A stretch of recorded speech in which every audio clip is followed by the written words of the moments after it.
bagaimana memulai hijrah dan bagaimana memulai hijrah itu memang ada apa dengan kondisi sebelumnya kok kenapa harus pengen hijrah gitu. Ya itu pertanyaan ke sahabat suara hati ya, dan dulur-dulur ini dan dulur-dulur RKSB. Jadi pasti ada sesuatu gitu. Kenapa pengen hijrah? Berarti keadaan yang ada pada saat itu sedang banyak kesulitan, tidak karuan, banyak ketidaktenangan, ada ketidaknyamanan gitu sehingga memutuskan sampai kepikiran untuk kudu hijrah ini. Berarti ada sabab musabab tuh kan biasanya. Ada sabab musabab. Mau ujuk-ujuk hijrah gitu ya. Iya, ghafiri zambi wa qabili taubi. Kata Allah, Allah mah Maha mengampuni, Maha menerima tobat. Sok datang ke sini.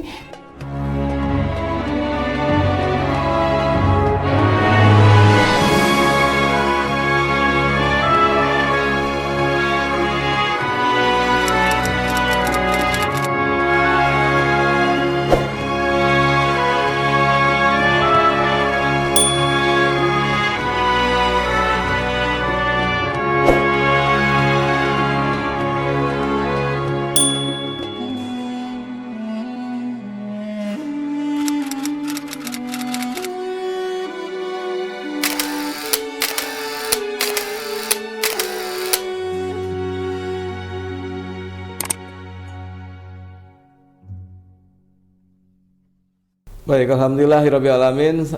Dulu RKSB dan sahabat suara hati dimanapun Anda berada, cara mengawali hijrah. Tadi di awal Kang Dhani sudah berbagi cerita dan pengalaman pribadi ini real ya, tidak ada rekayasa dan luar biasa. Meskipun godaannya tetap ada ya, disuruh mandi di tempat-tempatnya gitu. Tapi ya kembali Kang, tadi ada pertanyaan yang mungkin bisa dikatakan ini pertanyaan saya pribadi Kang tadi. Kalau Allah mah kan tentu menuntun ya Kang tadi ya. Ketika orang merubah dirinya gitu ya. Jadi punten kata orang Sunda begini.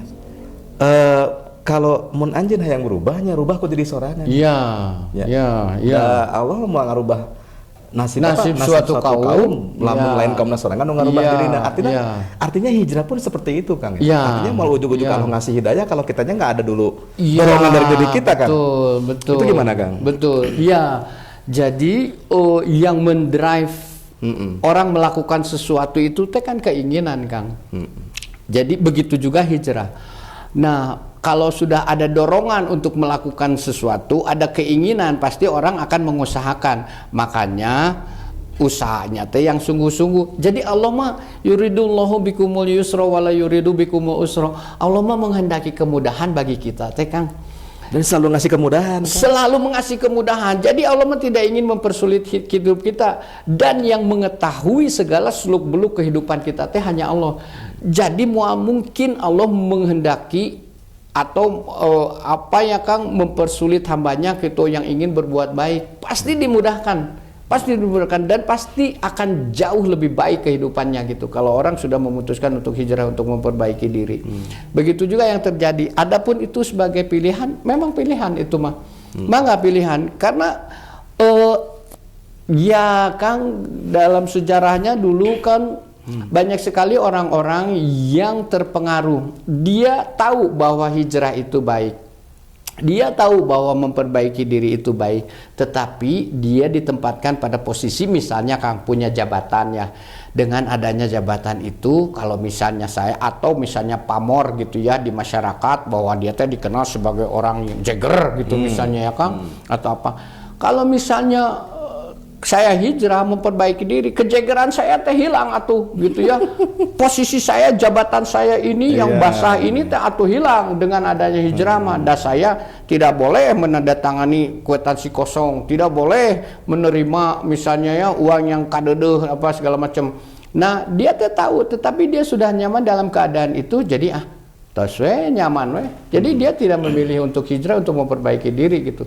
Dan kalau mengacu pada sebuah ayat gitu ya Kang, walau syaa rabbuka la amana man fil ardi kulluhum jami'a. Kalau Allah menghendaki Kang, Allah bisa membuat semua yang ada di muka bumi ini beriman kepada Allah gitu. Kalau Allah mau. Kalau Allah mau. Tetapi ya memang kenyataannya kenapa tidak? Ya Allah ingin melihat kesungguhan hambanya gitu bahwa keinginan hambanya. Jadi Allah tuh dengan begitu sayangnya gitu, sok dah sekarang mah kamu teh sudah tahu yang baik teh yang gimana. Nih aku kasih tuntunannya, arahannya seperti apa. Nih aku kasih contohnya, tah gitu ya. Sok mangga pilih gitu. Jadi Allah kurang-kurang bagaimana sayang gitu. Kita tidak memaksa kita untuk kudu hijrah gitu. Enggak begitu gitu. Tetapi sok mangga pilih. Allah mah hanya memberikan tuntunannya, memberikan contohnya, memberikan bukti-buktinya, mangga pilih sendiri. Tapi rata-rata ya Kang punten ini Ya. jadi terus melihat figur-figur lain yang selain Akang nih Kang. Ya. Punten, ada satu pertanyaan sederhana dari sahabat Ya. saya saat Ya. itu. Ketika saya dekat dengan Akang, alhamdulillah dia malah takjub, artinya takjub itu Ya. terpanggil hatinya untuk berubah gitu ya. Padahal saya mah tidak berani kan ngajak-ngajak untuk hijrah kita. Iya. Saya sendiri pun juga walau alam Harus meskipun berani, bismillah ya. harus Gitu, meskipun berani. bismillah gitu ya. Iya, bismillah, Nah, sampai dia insyaallah. bilang, Kang katanya, kenapa ya Kang? Ini entah kebetulan atau tidak. Kalau bicara yang hijrah, itu selalu orang-orang yang di masa lalunya itu kelam Kang. Ya. Ya, Ya. apa nggak ada orang baik-baik saja mengatakan hijrah? Gitu.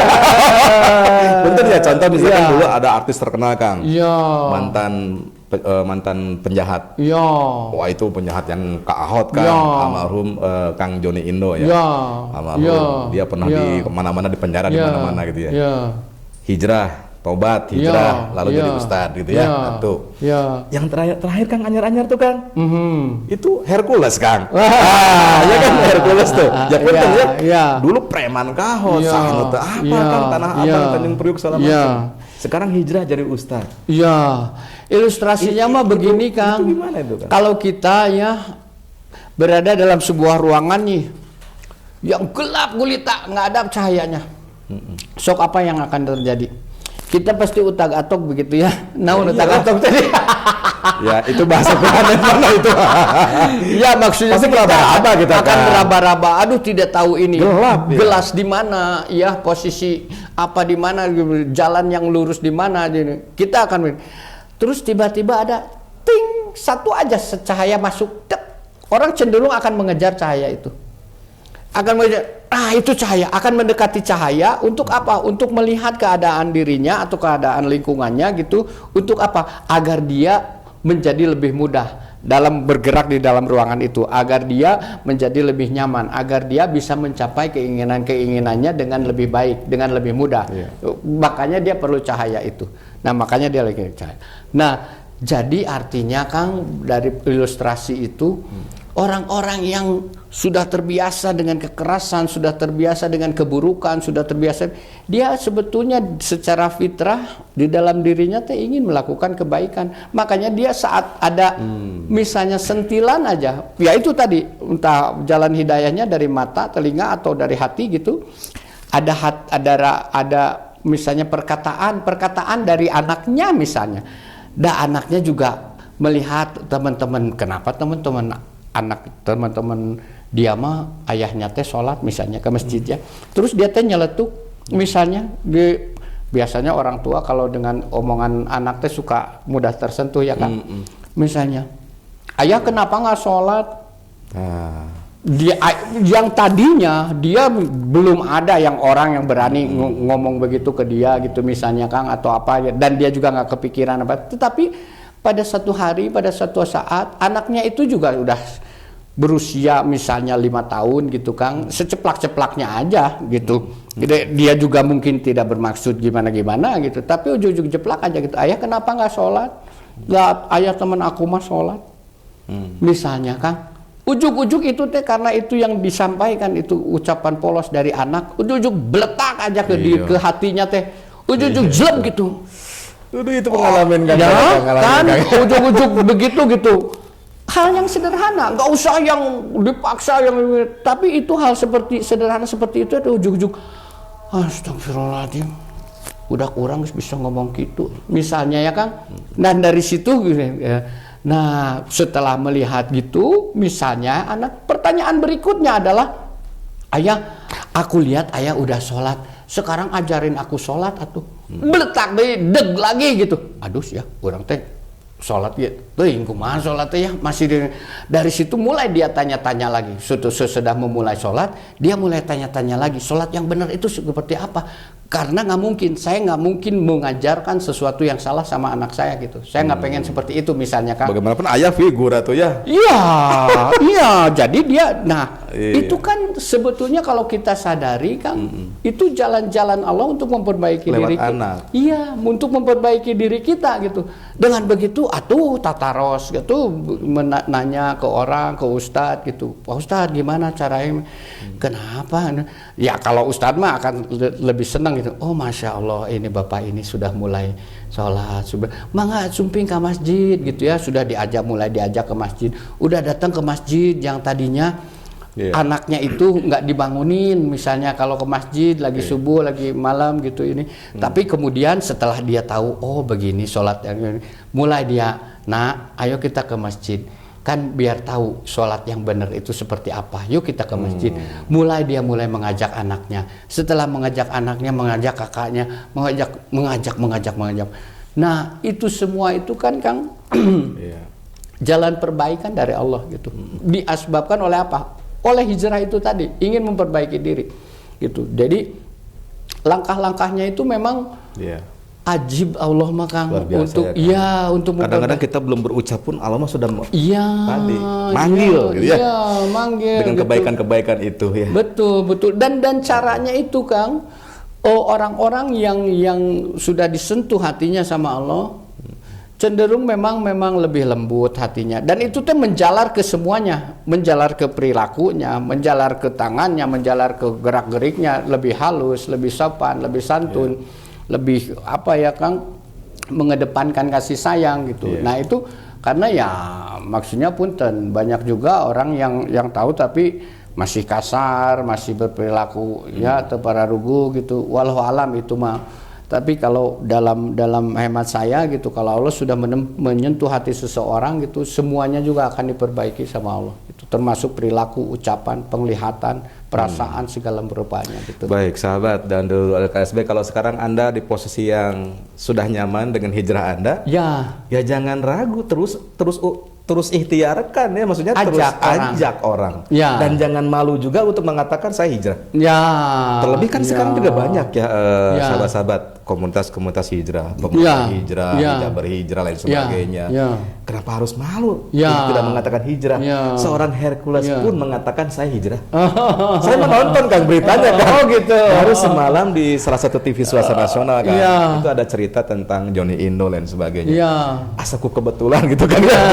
Masya Allah, mudah-mudahan ya apa yang kita tonton juga kebaikan-kebaikan dari Allah ya Kang. Semata-mata Kang tadi ya. Kadang-kadang Allah tuh kalau sudah menyentuh tuh Kang, nggak lihat waktu Kang.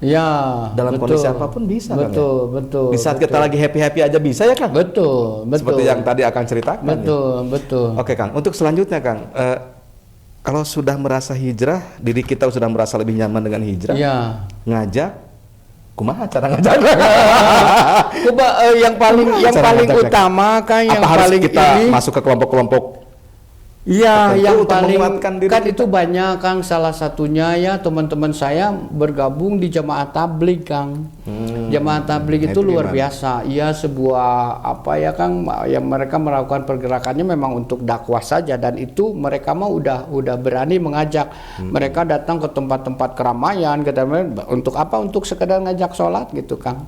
Misalnya ya, atau ada juga di lingkungannya saya ini gitu, diketok aja door to door to door. Sudah waktunya asar, sudah sholat asar gitu misalnya. Sekali dua kali mungkin orang udah nggak usah ngajak-ngajak, 3 kali, tapi dia terus aja. Karena ya sederhananya gini Kang, kalau dulu kita melakukan keburukan, kita melakukan kejahatan, masa nggak malu? Sekarang kita melakukan kebaikan, masa malu?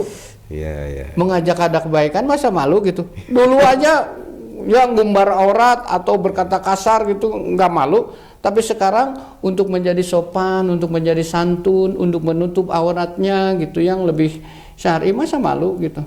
Nah jadi intinya mah kembali ya itu tadi Kang, ego itu mungkin ada posisi yang dijaga, ada pamor yang dilindungi, ada apa gitu, sehingga kita lebih menjar ke situ.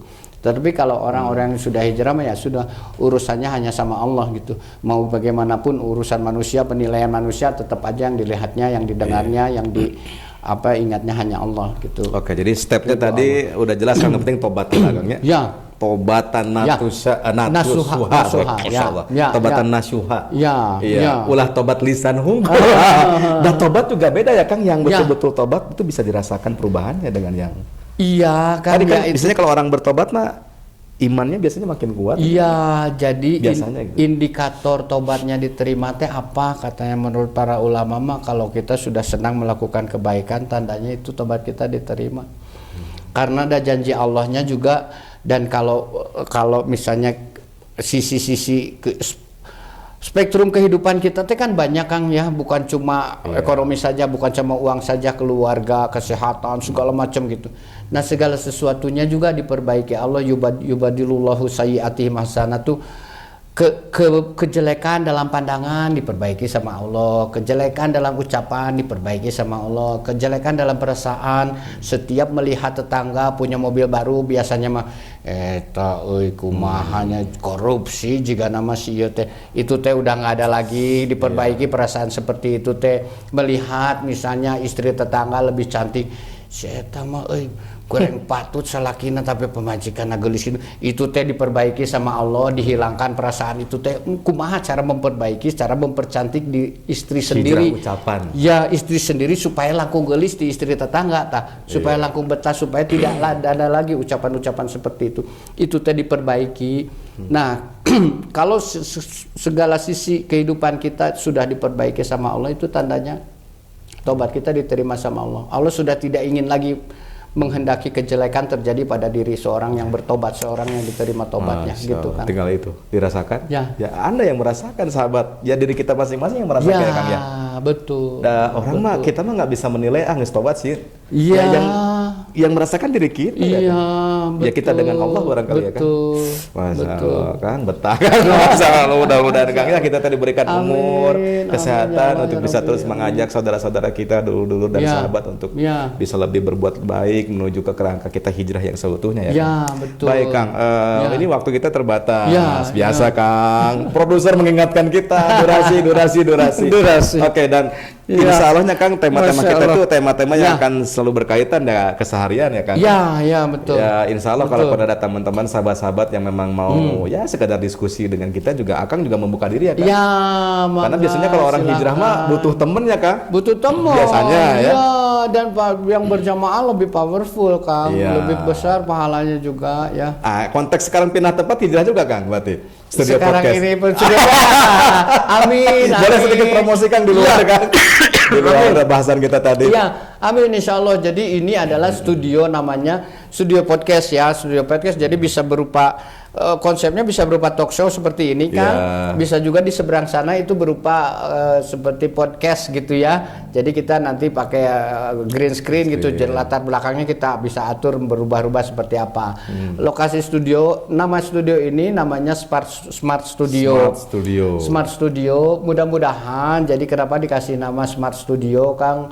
Ya, mudah-mudahan orang-orang yang masuk ke sini dan produk-produk yang keluar dari sini itu mencerdaskan gitu kan. Dan orang-orang yang hadir di sini orang-orang yang cerdas, yang mencerdaskan juga. Konten-konten yang keluar dari Smart Studio juga memang mencerdaskan orang gitu ya. Baik cerdas secara spiritual, cerdas secara emosional, cerdas secara intelektual gitu kan maksudnya. Dan banyak juga kan orang-orang yang punya kebutuhan bikin podcast meskipun agak latah tanda kutip. Tapi kan karena latah ya HDM banyak kan.